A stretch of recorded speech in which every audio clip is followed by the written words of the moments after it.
Okay, I don't really know where to start. So I've been doing a PhD to fix the energy market, and I think I've done it. Right. So basically what this YouTube channel is about is it's going to be talking to people about the energy market, how it works, because there's a problem in the energy market. The problem is people can't really so everyone has an energy bill. I've got my energy bill here, right? Octopus Energy. So the energy market is what comes up with your energy bill, and most people will know their energy bills are going up, have been going up for a couple of years.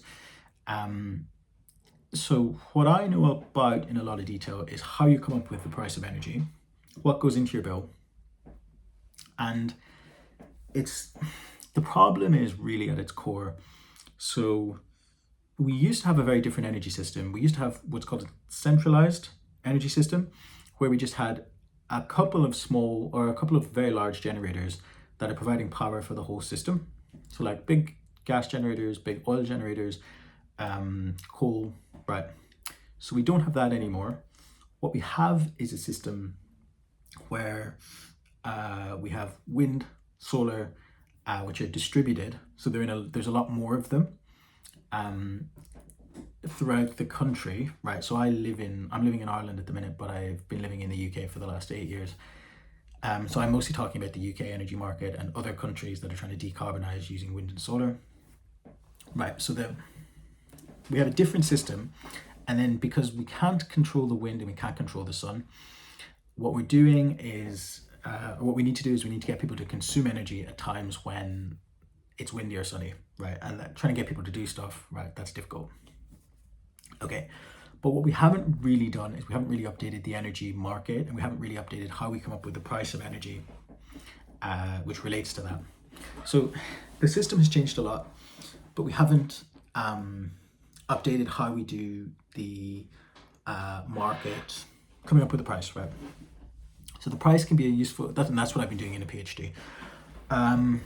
So the price of energy, it can actually be a useful signal, right?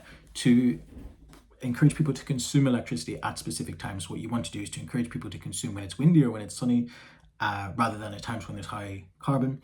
So what you really want to do, and this is where the government have gone so badly wrong, right?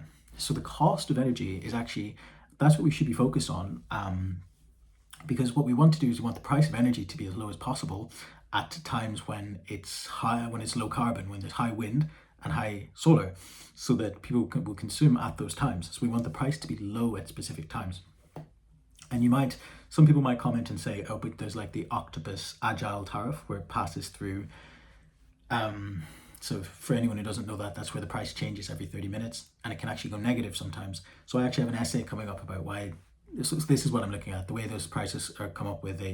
So that's still set at a national level, or more or less a national level. So there's lots of problems with it as well. We need to be a lot more localized, because at the end of the day, what you have is you have a power grid with cables.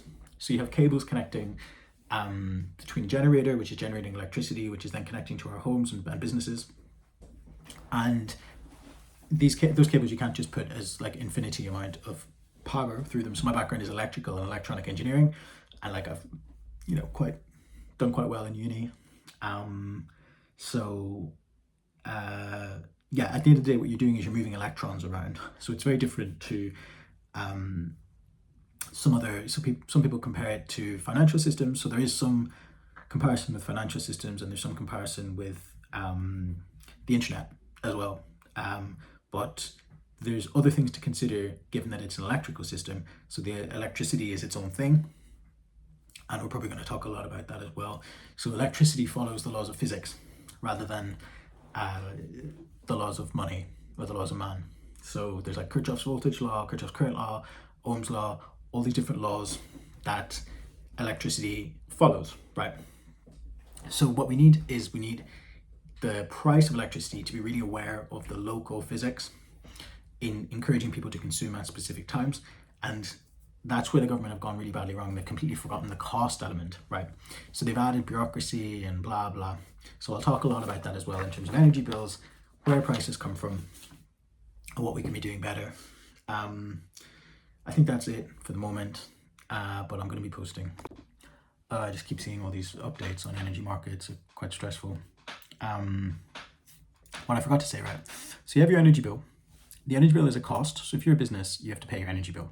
If it's higher, what that means is the business has less money available, which means it has less money to pay for other things, like to reinvest back in the business so we can grow the business, so it can hire people, and so we can pay people more money.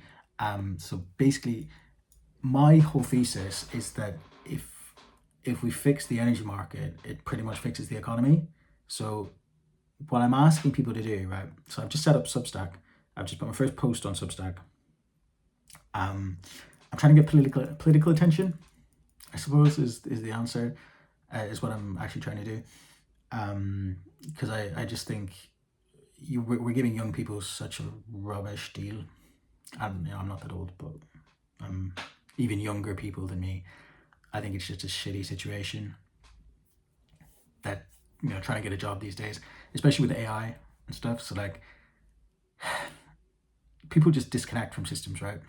If they don't believe in the system, then what starts to happen is people just look at it and say, what's the point? Why would I bother? Why would I work hard to be part of this, to try to improve something? And that's quite a scary thought, for me at least. It's like, where do we end up on that trajectory? So I'd love if this could be some sort of hopeful project where, and by the way, I'm not saying my solution is 100% the correct solution. So if the PhD's online, it's available to critique, so people can go look at it and tell me I'm wrong, tell me I'm stupid. But I think it's pretty good. So please just follow along. Like, I'd be so grateful if you can subscribe, follow me on Substack, tell me I'm a dickhead, whatever you need to do.